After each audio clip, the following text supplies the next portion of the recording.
Okay. Okay, so we're going to look at what are false friends, common errors and how we can correct them, and then strategies to avoid making these mistakes. So first of all, what are false friends? So as I mentioned, false friends are words that look or sound similar in two languages, but they have different meanings. So they look the same, they sound the same, but they actually mean different things. And I think important to remember that the goal of this lesson isn't to become an expert at spotting every false friend. It's impossible. There are too many. So instead, what you should know is that they exist and that we can use strategies to avoid making the mistakes as you continue learning the language. So just a couple of strategies that we can use to avoid making the mistakes. Okay. Okay. Okay, so the first one we are going to look at, we're going to look at 5 examples. So the first one, pain. In French, we say pain, but in English, we actually say pain, pain. So pain en français and pain in English. And it actually means two completely different things. So pain in French, in English we say bread, bread. Completely different word. Pain in English, douleur in French. So as you can see, two completely different words, different meanings. The next one we are going to look at is, sorry, the slide is very slow.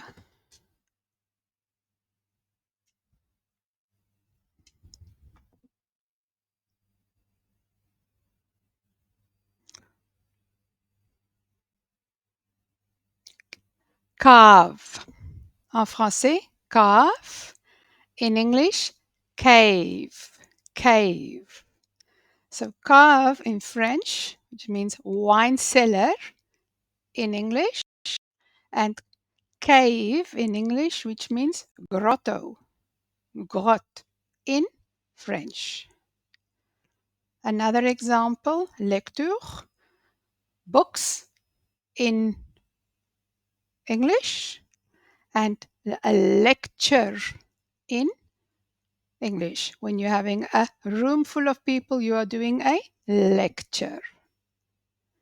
The next one, chair, chaise en français, and flèche in French for chair. Okay, so chair. The last one, coin en français, coin in English, coin, a piece of money, coin, and corner in English. So coin en français, corner in English. Okay. So now we are going to continue and we are going to look at a couple of common errors and how we correct them. Okay. The first one, introduce versus introduire. Okay. Introduce versus introduire. Okay. So it is a mistake to say, I will introduce my card into the machine. It is correct in English to say, I will insert my card into the machine. So we do not use introduire in this context. Introduire is to introduce somebody, one person to another. I introduce myself to my friend or my new colleague. Another very common example is or error that we make, demand versus demander. It's a mistake to say, I demanded him where the station is. The correct the correct word is I asked him where the station is. The next one, sensible versus sensible. It's a mistake to say be very sensible when you touch that. It's a big mistake. So it's correct to say be very careful. Fais attention. It's to say very careful when you touch that. So sensible, sensible. Big difference. Another one, actual versus actuel. It's a mistake to say this is the actual information. It's correct to say this is the current information. Current information. Another example, and this one is very common, a mistake that we make, attend versus assister. So attend in English versus assister in France. So mistake, I will attend the conference or the concert. I will attend the concert. It's correct to say I will go and not I will attend. Okay. Assist is to help somebody, to help somebody. The last example on this screen, library versus librairie. Library versus librairie. It's a mistake to say I bought this book at the library. It's correct to say I bought this book at the bookstore.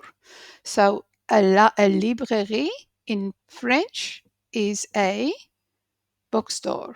Okay, it's a bookstore, a library. A library is a bibliothèque where we go to borrow some books.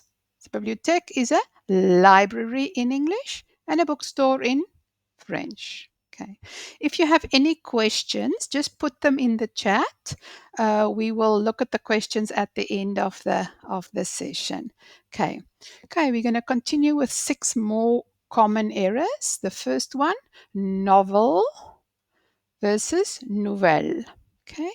Mistake. Did you hear the latest novel? Correct to say, did you hear the latest news? Did you hear the latest news? So when you listen to the news on television, we don't say nouvelle.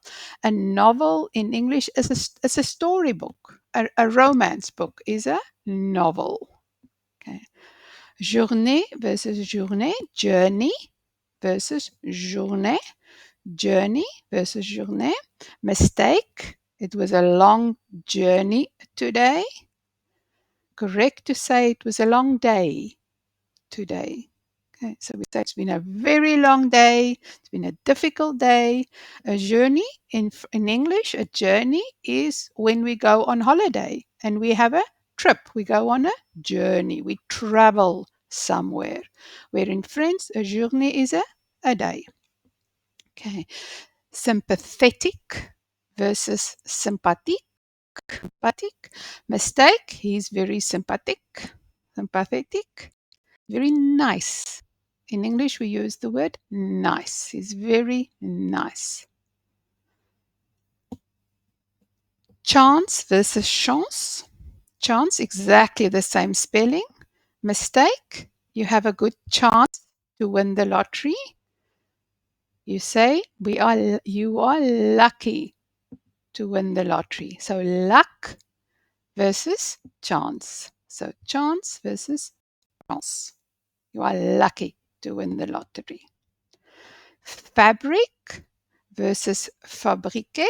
Fabric. It's a mistake to say he works in a fabric. It's correct to say he works in a factory. A factory. It's a factory, not a fabric. And then the last one we are looking at is comprehensive versus comprehensive. Comprehensive. Okay. Very thorough. So it's a mistake to say my teacher is very comprehensive. we say, my teacher is very understanding. She's very understanding. Okay. So, how do we avoid these mistakes? Obviously, as I mentioned, there are lots and lots of different false friends in English. So, it's impossible to know all of them. So, these are some strategies that you can use to make sure you avoid some of the mistakes.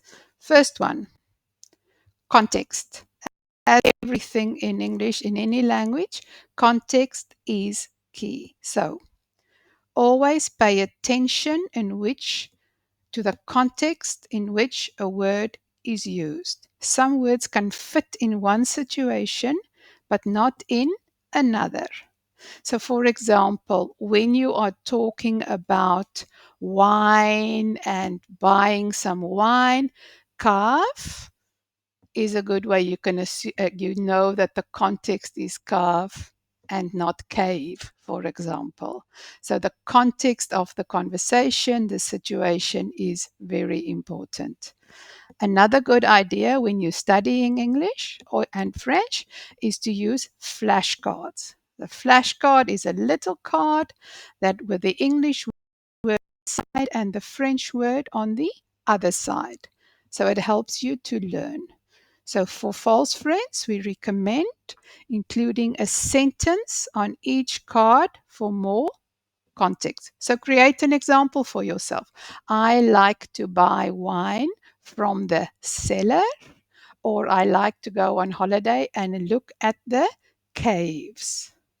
So use an example that will make sense to you when you put together a flashcard. Another strategy is to practice active listening.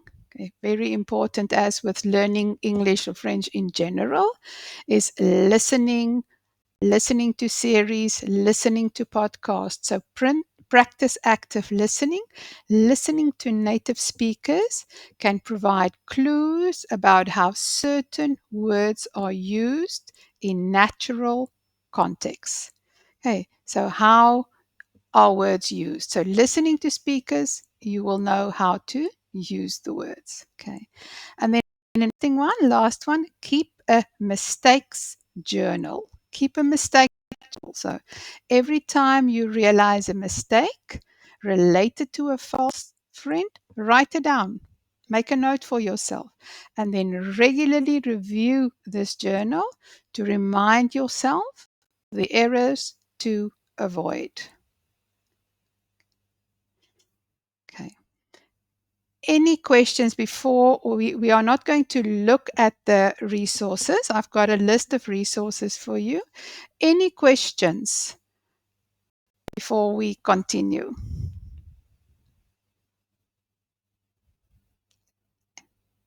No questions. Okay, let's look at the chat and see we have some questions.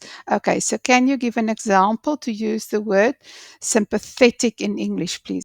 Absolutely. Okay, so sympathetic is if you are very kind to somebody.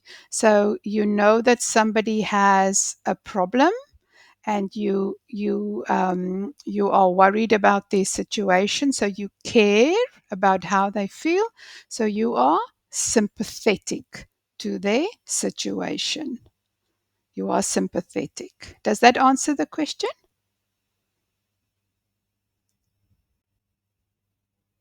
Geraldine? Okay, thank you. Anybody else? Some questions. Apologies, I see the sound is very bad. I'm sorry about that. Okay, I think it's better. Okay. Okay, so can anybody think about some other false friends? So if you travel, some examples, for example, work and travel. Okay. So travailler, travel. Voyager is not the same as so travail, je travaille, I work. Et voyager is what we use for travel. Okay. Any other examples? Can anybody think of anything else? So we have 10 minutes left, so we have a lot of time that we can look at some more examples. We can make some sentences.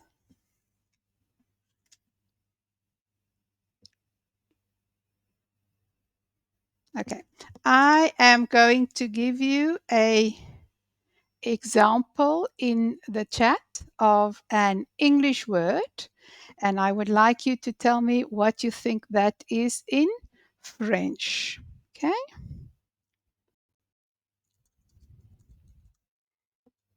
Okay. What do you guys think? Any thoughts? A grave. Okay. What is the false friend?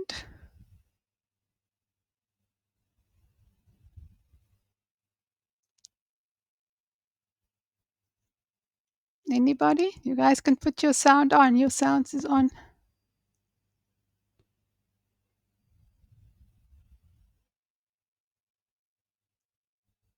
Anybody?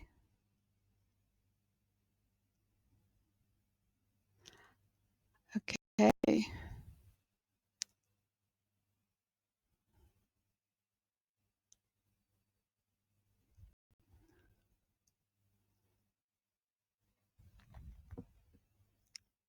No idea. We have an honest person. Okay. Grave. So, en français, c'est grave. Serious. So, in English, a grave means it's a tomb. A tomb. A tomb. So, where you bury somebody, a tomb. I'm not sure if the spelling is correct, but a tomb. A tomb. A tombe. Okay. It's where when somebody dies, you put them in a grave. And grave in French, c'est grave. In English, it's serious. Quelque chose c'est très grave.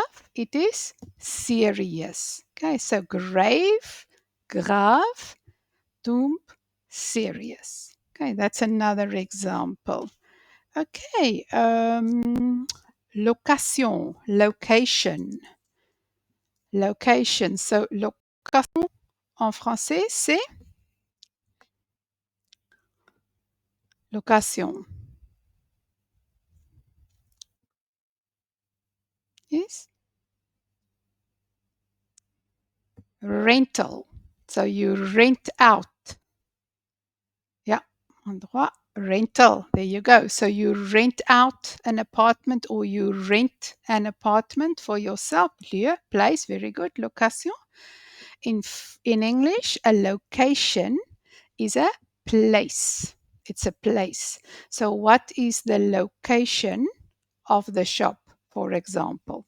So it is a place. It's a position or a place. A position or a place. A position or a place. Location. Okay. I have one. Yeah. Yeah. Okay. Money. Money. Money.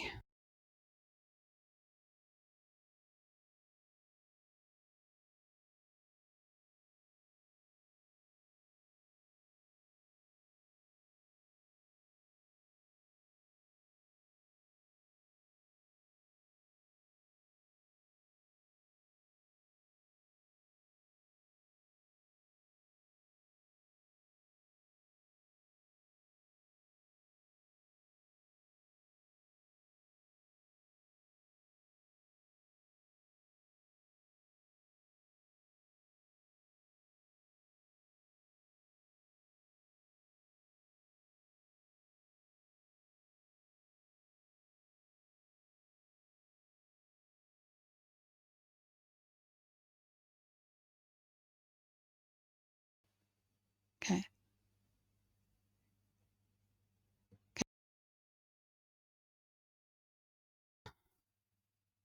Monnaie. En français, c'est monnaie. Change in English, so les petites pièces d'argent. Et en anglais, c'est money. Money. Et c'est argent. Money. Okay. Money. Okay. And another one, we spoke about travel, voyager, travail.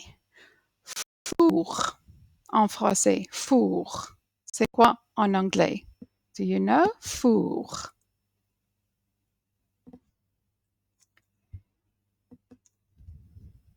Four. Oven. Excellent. It's an oven. Sans H. Oven. Oven. And in English, when we say four, it means quatre. Four means quatre. Okay, four. Exactly the same spelling, and it means four in English. Four. Okay. One last one. Cent. Cent.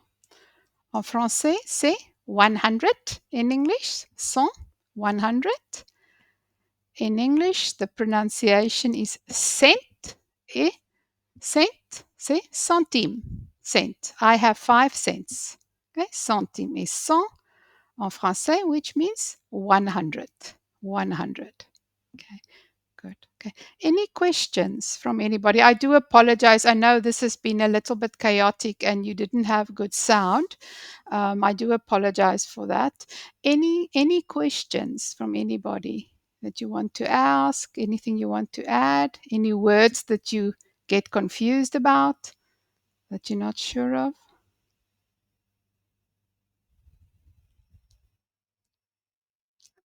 Nobody? Anything? Okay. Thank you so much for your time. I know it was a little bit chaotic, but I do hope you learned something. And I know that you will be able to download the presentation as far as I know. So you should be able to have a look at it more. And at the end of the document, you will see some resources that is available, so videos, etc., that you can have a look at, 2 video presentations, as well as some more information from the Cercle de Langue site. Okay. I wish you a good evening and have a nice week.